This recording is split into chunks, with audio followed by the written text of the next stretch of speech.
দিয়ে রক্ত দিয়েছে, ছাত্র শিবিরের ভাইরা শহীদ হয়েছে, জামাতের নেতৃবৃন্দ শহীদ হয়েছে, ফাঁসির কাস্টে ঝুলানো হয়েছে। বাংলাদেশের সূর্য সন্তানদেরকে কোরআনের পাখি যার তাফসীর শুনে বাংলাদেশের তাওহীদি জনতা উজ্জীবিত শুরু হয়েছে তা নয়, বাংলাদেশে অন্য ধর্মাবলম্বীরা পর্যন্ত কোরআনের পথে এসেছে, নিজেদের ধর্ম ত্যাগ করে ইসলাম ধর্ম গ্রহণ করেছে।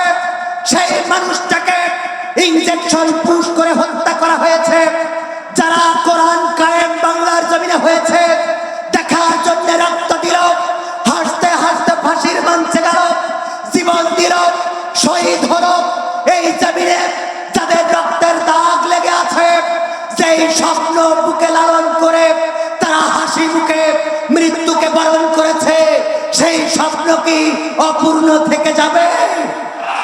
সেই স্বপ্ন যদি পূরণ করতে হয়, যেইভাবে আমরা 1952-তে বুকের রক্ত ঢেলে বাংলাদেশের ভাষা এনেছি, 71-এ আমরা প্রথম স্বাধীনতা এনেছি, 2024-এ আমরা দ্বিতীয় স্বাধীনতা এনেছি। ওগো তাওহীদি জনতা, আহ্বান করছি, সেই সিদ্ধান্ত নিয়ে কোরআনের ডাক যদি আসে, জামাতে ইসলামীর হাতকে শক্তিশালী করে রাজপথে থেকে বুকের তাজা রক্ত ঢেলে সেই রক্তের সাগরে সাঁতার কেটে কেটে কোরআনের পতাকা উড্ডীন করতে রাজি কারা কারা দেখতে চায়?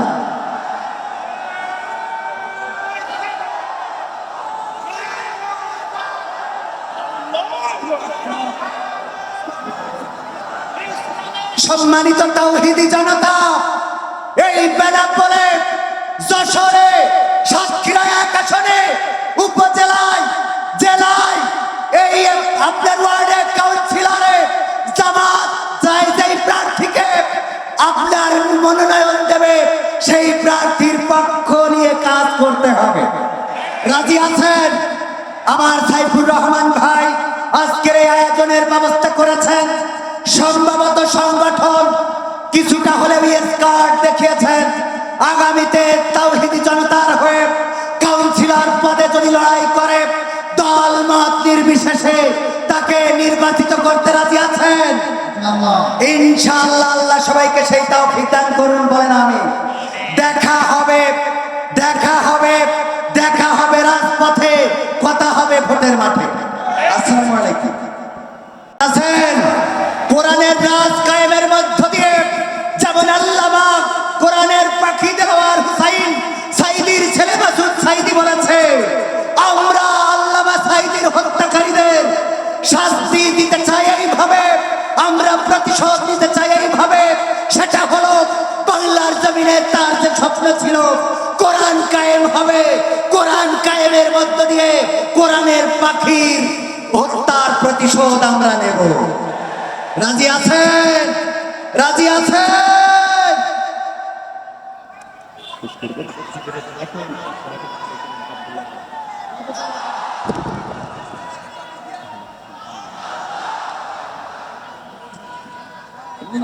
আলহামদুলিল্লাহ, আমাদের বাংলাদেশ রক্তে স্নাত শহীদি কাফেলা, রক্ত স্নাত শহীদি কাফেলা, বাংলাদেশ ইসলামী ছাত্র শিবির, যারা বুকের তাজা রক্ত ঢেলেছে, নির্যাতন সহ্য করেছে, জেল জুলুম ভোগ করেছে, শফিকুল ইসলাম মাসুদ এবং দেলোয়ার ভাইয়ের সেই নির্যাতন যারা দেখেছে, চোখের পানি ফেলেছে, সেই রক্তে স্নাত শহীদি কাফেলা সুযোগ্য যশোর জেলা পশ্চিমের সভাপতি আমাদের মাঝে উপস্থিত হয়েছেন। আমি জনাব আব্দুল্লাহ ভাইকে মঞ্চে উপস্থিত হওয়ার জন্য বিনীতভাবে আহ্বান জানাচ্ছি। সম্মানিত ভাইয়েরা, আমরা আমাদের কোরআনের পাখিকে হারিয়েছি। কোরআনের পাখির মুক্তির জন্য গোটা বাংলাদেশে সঙ্গীত গেয়েছিলাম।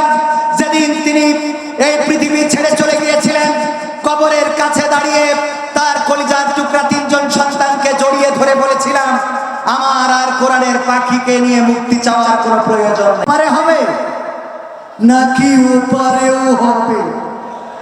ওপারেও হবে, ওপারেও খেলা হবে, এপারে খেলা শেষ না। সম্মানিত ভাইয়েরা, সময় শেষ। শেষে এতটুকু বলতে চাই, সময় এসেছে পরিবর্তনের। সুতরাং আসুন আমরা আগে নিজেদেরকে পরিবর্তন করব। রাজি আছেন? নিজেদের পরিবর্তন না করলে সমাজ পরিবর্তন হবে না। নিজেদের পরিবর্তন করার জন্য শুরু করতে হবে ছোট্ট কাজটা দিয়ে। আর সেই কাজটা আপনাদের দিয়ে যাচ্ছি, কলা পাকাটা খেয়ে খোলাটা রাস্তায় ফেলবেন না, চিপসটা খেয়ে প্যাকেটটা রাস্তায় ফেলবেন না, কাঠি লজেন খেয়ে কাঠিটা রাস্তায় ফেলবেন না। এই পরিবর্তনটুকু যেই দিন আনতে পারবেন সেই দিন মনে করবেন আপনার দিয়ে পরিবর্তন আসবে। এর আগে পরিবর্তন আসা সম্ভব না, এত সোজা না। সর্বশেষ আর একটা কথা না বলে পাচ্ছি না, কি দিন ছিল আর কি দিন আইলো। কথা বলার সময় ডানে ভাই আল্লাহর ওলিরা থাকতো, আল্লাহর ওলিদের চিন্তা করেই কথা বলতে হতো। চৌগাছায় এক চেয়ারম্যান বসা বলতেছে, আমি চেয়ারম্যান সাহেব বললাম যাক মাশাআল্লাহ বসেন। উনার পক্ষে সব কথা বললাম, পদ্মা সেতু হয়েছে, মেট্রো রেল হয়েছে, দেশে কত উন্নয়ন, বিদ্যুৎ যায় তা কারেন্ট যায় না, দেশে এত কিছু হচ্ছে, টানেল হচ্ছে, রাস্তাঘাট কলকারখানা, উন্নয়নের কোনো শেষ নাই। সারা 2 ঘন্টা ওয়াজের মধ্যে সব উন্নয়ন বলা শেষ। মোনাজাতের সময় বলছে হুজুর খালেদা জিয়ার জন্য একটু দোয়া করতে। আমি বললাম কেন? বলছে আমি বিএনপি চেয়ারম্যান।